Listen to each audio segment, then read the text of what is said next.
சாருக்கு curd rice பிடிக்கல, உங்களுக்கு சப்பாத்தி தான் பிடிச்சிருக்கோ? இன்னொரு பீஸ்டா? ஏன்டா? சரி இங்கே வைக்கிறேன், எடுத்துக்கோ. ம்.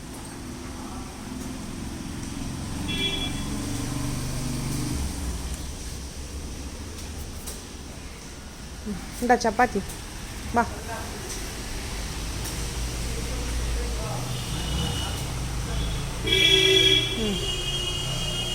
சாருக்கு கர்ட் ரைஸ் பிடிக்கல, சார் சப்பாத்தி தான் பிடிச்சிருக்கு.